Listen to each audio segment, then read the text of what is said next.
Late at night in May 2013, two young men in white t-shirts tortured and killed George and threw her into the San Antonio River.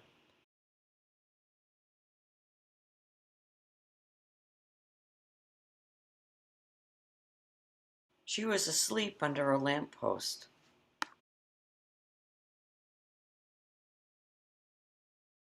George lived at the original Mexican restaurant. They created this memorial and made the statue of George.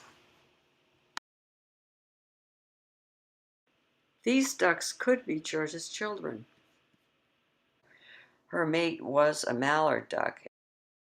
Mallard ducks wouldn't have white breasts unless they had a parent who had white breasts. George was a Muscovy duck, and this is what Muscovy ducks look like.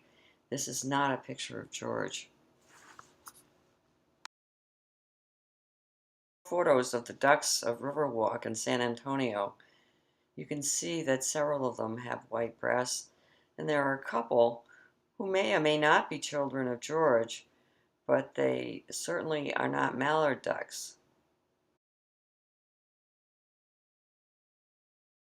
This duck also lives at the original Mexican restaurant. She could be George's daughter.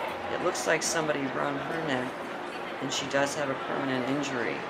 She does seem to have George's spirit. She's got lots of energy and a very good appetite.